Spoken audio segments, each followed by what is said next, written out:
What's up, YouTube? It's your boy named here, and what a show! WWE Backlash was actually the first WWE PLE in a long time where it was like really solid, dare I say, great all around. Because so far in 2026, like the PLEs haven't been all of that, and it was kind of getting like doubtful, especially after WrestleMania when we had matches that were super short, a lot of ads, and just having this PLE was very refreshing and can't wait to get into the video to talk about it. But before we start, make sure y'all subscribe and like the video and comment your thoughts on the show so we can get some interaction, and let's hop into the show. Before we get into the matches, first thing I want to talk about is the show overall and how and why I think it's like probably the best PLE we got so far in 2026 is first, the crowd was great. They were really in tune to every match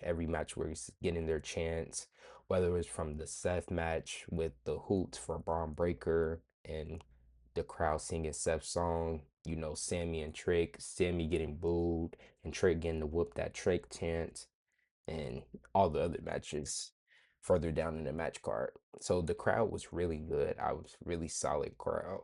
Um, a great thing that is sad that we got to cheer for is matches actually getting time, which again, it's sad that we have to cheer that we're actually getting proper time for matches, but hey, that's another plus for the PLE. Something that was also gone that was in WrestleMania was ads, like a lot of ads. And something that they brought back that wasn't that many was promo packages, was really good because it got you into the match right before it started. You get to know the story and all of that. So that was really great that they brought that back, and hopefully they keep on doing that for every single PLE, and we don't revert back to whatever WrestleMania was because that was terrible.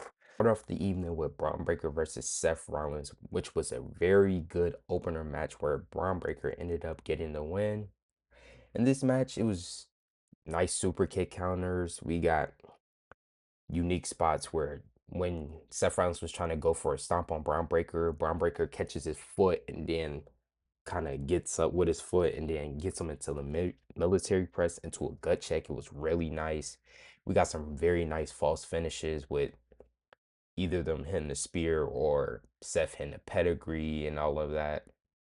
Got the Vision getting involved during the match, but Seth Rollins knew, and he had got the he had ended up hitting a stomp um on Braun Breaker, and then Paul Heyman ends up getting on the ropes trying to distract the ref and all of that. And it kind of triggers Seth Rollins' brain that, oh yeah, the Vision is about to start appearing. So he goes outside the ring and gets a chair and waits for them. And he basically fends them off on himself. But then when he gets back in the ring, he gets hit with a kind of weak spear that I thought was going to end the match. But luckily, Seth Rollins kicked out, which was really good because if the match would have ended like that, it kind of would have soured it for me, but it didn't. So we continue on with the match, and then we get to the point where Seth is about to hit Braun Breaker with a super stomp off the second rope. But then he get caught with a freaking spear, which was nasty, into another spear to end the match. I mean, they had great chemistry. Like, I would watch this match if you have the free time and if you got like want to kill time. I would definitely watch this. A very solid match between the both of them, and the chemistry was really good.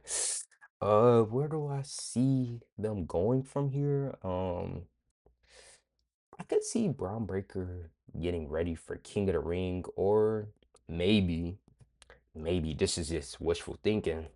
He open he answers Obafemi open challenge, which would be crazy, but a man can only dream. I doubt it would happen, but I say gets ready for King of the Ring, or but King of the Ring is like a month, or they probably continue to feud, maybe a trilogy, but I feel like we could move on, but I can definitely probably see WWE stretching this out. And as for Seth Rollins, like he can continue the story, but I will also see Seth Rollins continuing the story that he's been telling on the past Raw, where he like he doesn't have nobody, especially after all the things that he did last year on Monday Night Raw, and he's basically just gonna be suffering the consequences of forming the vision. So yeah, I say as for this feud in general, I could see it continuing. Probably have another match at Clash in Italy and ends at Night in Champions, which would be nice. But overall, this match and the story that they told in the match really solid. I definitely recommend to watch it. Now on to the next match, which was Sami Zayn versus Trick Williams for the WWE United States Champion. Another really good solid match where Trick Williams ends up getting the win. And before the match even started, Trick was still doing his entrance. Sammy gets up close to Trick and mugs him in his face. I was like, oh shoot, they like gonna start shooting or something. Like it was kind of made the match feel like more real. Like you can really in this match, you could really feel the tension. Like they like hate each other, and Sammy like is like disgrace how Trick is turning the title to, which is basically the whole story and what they've been telling the past weeks with all the gingerbread stuff with GBO, where Sammy is just like this title used to mean something, SmackDown used to mean something, and all of that. So I feel like this match really is it's a solid match, but where I think the match goes from solid to good for me is because of the story and like how you can you can see the story in the match being told and it's actually being told correctly. But some notes that I had from it was he got some Sammy sucks chants, which is new. Usually it's just boom, but Sammy sucks chant is crazy. He was also trying to get the crowd to feel him, but they was just not messing with him. Um, they were in this match, they were doing heelish things like both of each other got hit with a kendo stick. Like they they both were heels, but one person was getting cheered for doing the heel things, and the other was getting booed. Which the one getting cheered was Trick, and the one that was getting booed was Sammy, which I thought was very nice. Like just the whole dynamic of this match was told beautifully, in my opinion. We had this one of the instances of like some heel antics going on was uh Sammy was doing this springboard move and then he fakes like he buckled his knee and the reps is checking on him, then Trick get closer and then Sammy ends up playing possum to get a pin, but it doesn't take him down. But then after that the Lil Yachty gets up on the um Lil Yachty gets up on the apron and starts talking to the ref, which distracts the ref. And uh, Sammy grabs the candy cane like kendo stick that's wrapped like a kendo stick and hits Trick with it. And I almost thought it was over, but luckily Trick kicked out. We also had an instance where Trick ended up getting back. No, Lil Yachty ended up getting back at Sandy and hitting with a nasty kendo stick spot, like literally back of his neck, which was nasty. But Sammy ended up getting that get back because when Trick and Sammy were on the outside, and after Sammy hits Trick with a DDT onto the steel steps, he sees Lil Yachty close to the barricade and he couldn't help himself. And bro, hits him with like one of the nasty haluva kicks to the back of the head. Like Lil Yachty, I was surprised he was celebrating with Trick because, bro, that looked gnarly. But Sammy gets back into the ring, gets caught with a trick shot. One, two, three. That's the end of the match. Overall, these two, great dynamic, great chemistry, like really solid match in my opinion.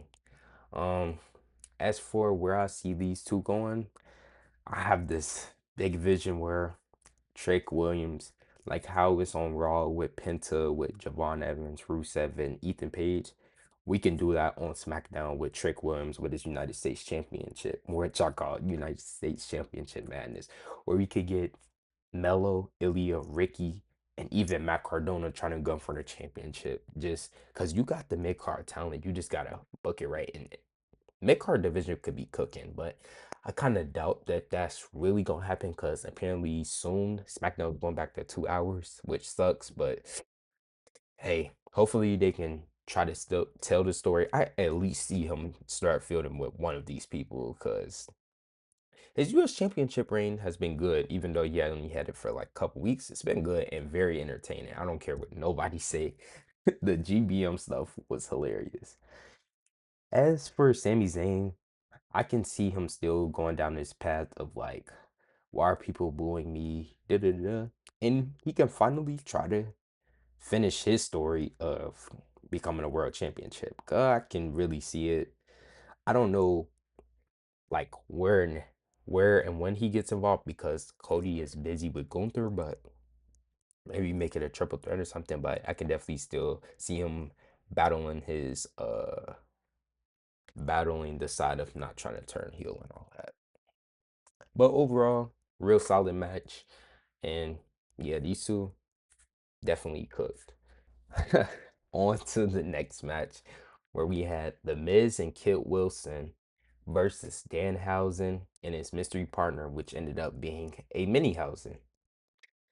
So before the match started, we had like a vignette of like this like very like 80s 70s vibe promo package to tell the story of the whole feud and all of that. And then, the Miz and Kid come out, and then we have Danhausen comes out. He come out on his little Danhausen mobile. Then he has the cloning machine box that he was trying to do on SmackDown the previous night, which ends up popping out to be a mini housing, which I wasn't expecting. I thought it was gonna be like a jelly roll or something, but I'm actually really happy that it ended up being a mini housing because that boy was cooking in that match. Like he was moving crazy. And this match was just great and entertaining. Like I would definitely watch this match. This is definitely top what top 5 comedy matches, like entertaining matches. I wouldn't be mad if somebody said that. But Danhausen and his mystery partner ended up getting the win. Like like the just this whole match was just hilarious. I was laughing the whole match because the moments where the Miz and Kid Wilson got the upper advantage on the Minihausen were hilarious because he was basically just a ragdoll, like ragdoll physics in like SVR 2011 or in like GTA. Like he was literally just a freaking ragdoll whenever he was getting beat up by the Miz and Kid Wilson. In the match, we had a moment where Kid Wilson is dragging the Minihausen back up into the cloning machine box because it's still up there in the at the stage, and then he throws them in there and close the box, which the box starts going on, and since it's a cloning box, it makes more mini houses, and all the mini houses, more mini houses come out to start attacking Kid Wilson, which was hilarious. And another cool moment that I thought was very creative was when the Minihausen tried to curse Kit Wilson, but Kit Wilson has a mirror and deflects it back to him, which leads to him getting a skull crusher finale, which was a hilarious visual to see. But towards the end of the match, the Miz tried to get rid of all the Minihausens and Danhausen. He tries to grab a fire extinguisher, but when he tries to spray it on him, it doesn't work. But then when he puts it up to his face, it gets him and all of that, and they get back in the ring. Danhausen hits a freaking boot that definitely connected to Miz's face and get the 1, 2, 3, and they won. Very entertaining match. I would definitely recommend you to go watch that because if you just want to laugh and like comedy wrestling, I would definitely give that a watch. Where do I see these? Where do I see these people going from here? Danhausen, I don't know. You could just throw him anywhere and it could probably work because he's just that good. Something I would like to see him do. He can go over to Raw and get involved with that Joe Hendry versus Logan Paul feud. That would be hilarious. That dynamic. Maybe this might be a little nasty, but Joe Hendry and Danhausen tag team champions on Raw. Like they're not doing nothing with it. They might as well.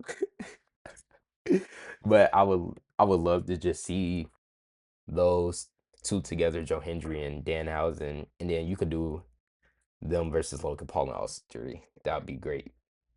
As for the Miz and Kid Wilson, I could see them feuding with each other, like blaming each other for who lost the match and all of that. And I feel like this could be another opportunity where the Miz being the Miz, the GOAT that he is, putting Kit Wilson over, and maybe Kit Wilson starts advancing to the United States Championship reign. Because Kit Wilson was really hot at the start of this year because of that theme song. So this will be a way to kind of pick up back that momentum they kind of lost.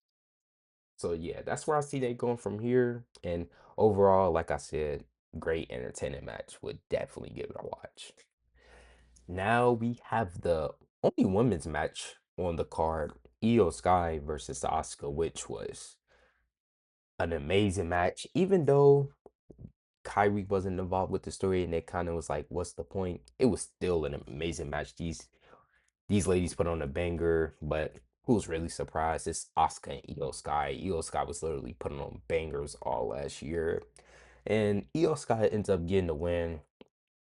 Something that was kind of expected at the start of the match. We were definitely getting a lot of "We want Kyrie" chants, but I would say as the match went on and as these ladies kept on cooking and doing what they do, being great in the ring, those chants started to go to "This is awesome" and "EO Sky" chants and all of that. So they really did a great job from shifting it from just "We want Kyrie" match, oh this match sucks because Kyrie's not here, into oh yeah, this is really an awesome match that these two are putting on.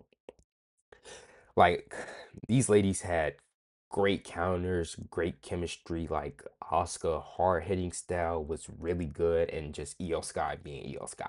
I don't know how to describe her style, but it's just really good. Like she's one of my favorite. Like I just she's like the matches she was doing last year. It was I don't even know how she like the title reigns that she had last year were terrible, but that's besides the point.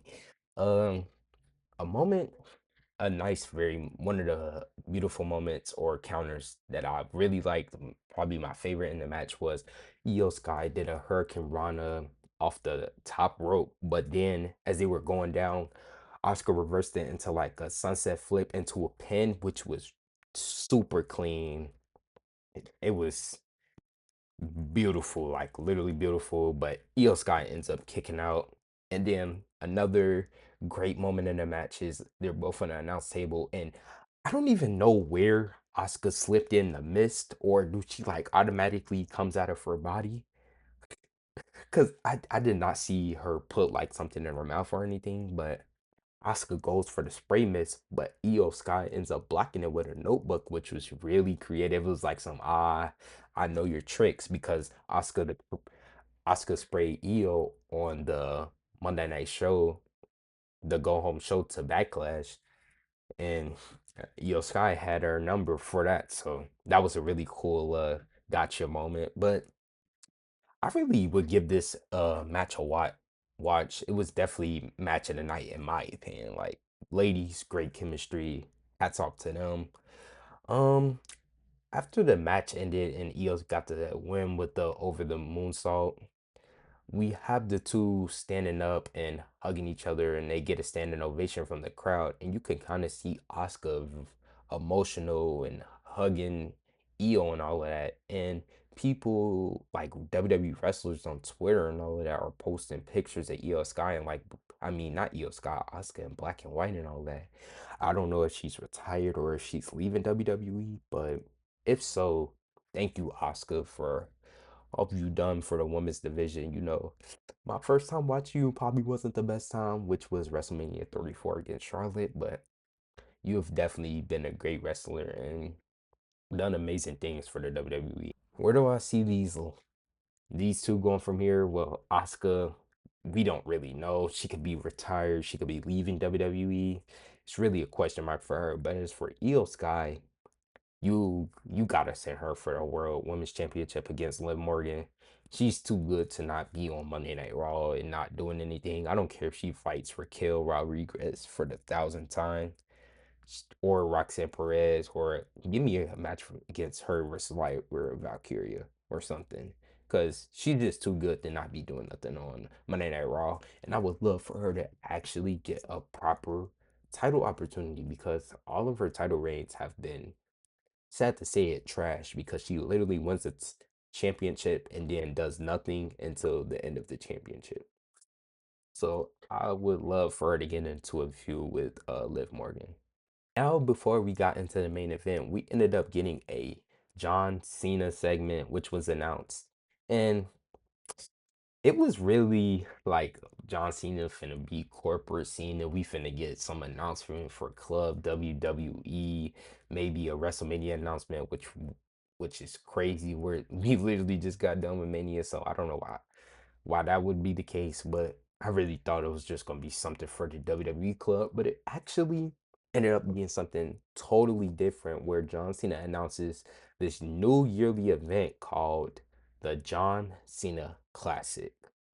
And when I heard this, I was like, "Ooh, what is this? Like, what is this gonna be about?" But we ended up he ended up telling us that the John Cena Classic is a main roster talent versus NXT talent, and they will be competing for a championship that will also be introduced.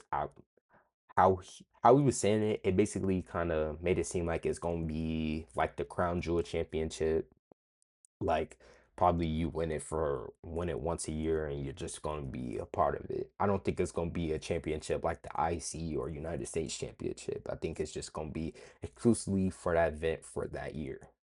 And another interesting thing is that fans will vote to crown the championship even on every participant even if they lose. So I what it sounds like to me, it's like we get the matches for the event, and then I'm assuming it's gonna be a female and male version of the champion, or maybe it's just one for both, which would be nice. You know, s- females going up against the men. The women might outshine the men. That'll be a little nice dynamic to see.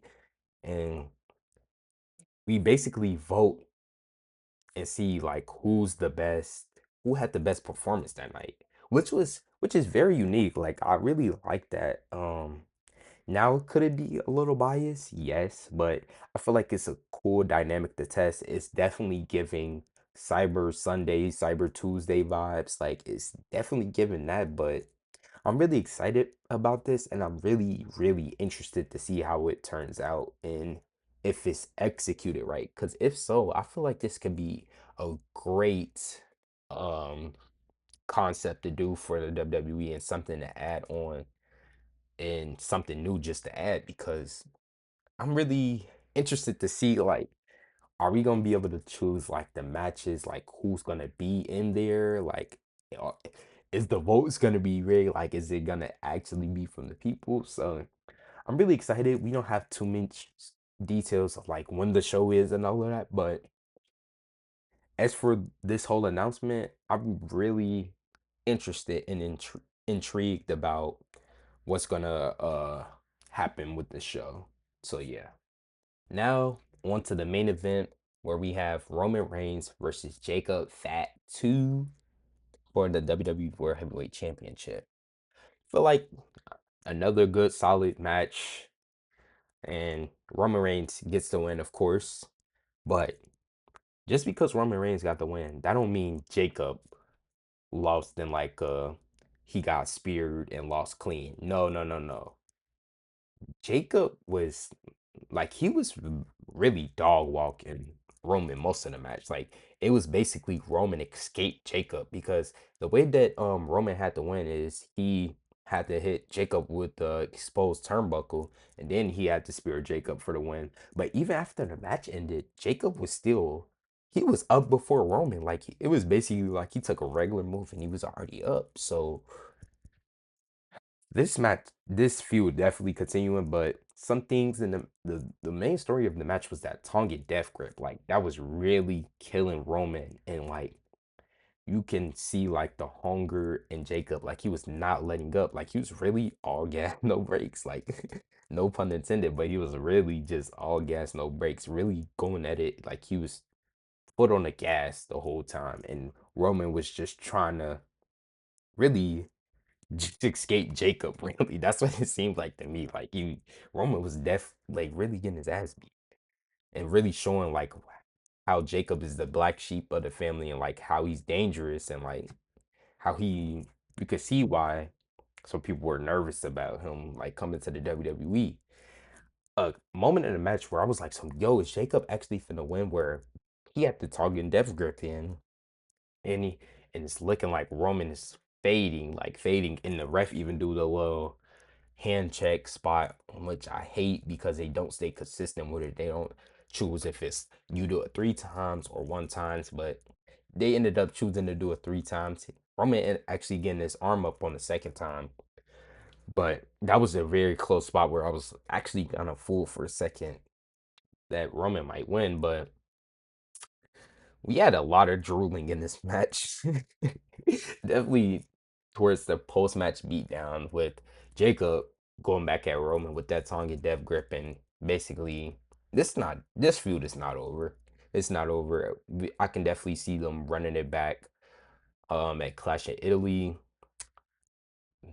The next match definitely has to have a stipulation.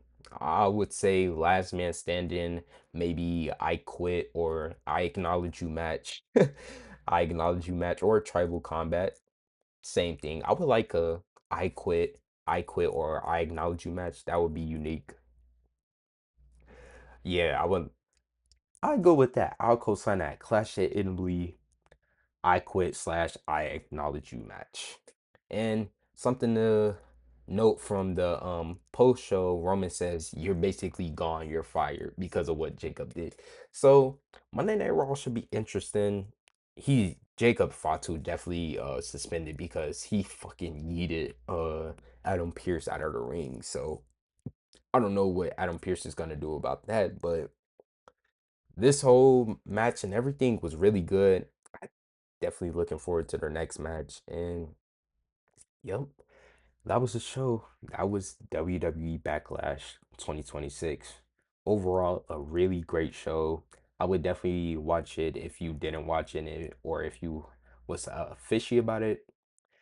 Overall, great pay-per-view. Hope you guys enjoyed the video. Make sure you like and subscribe and comment. I appreciate it. And I'll catch y'all boys in the next video.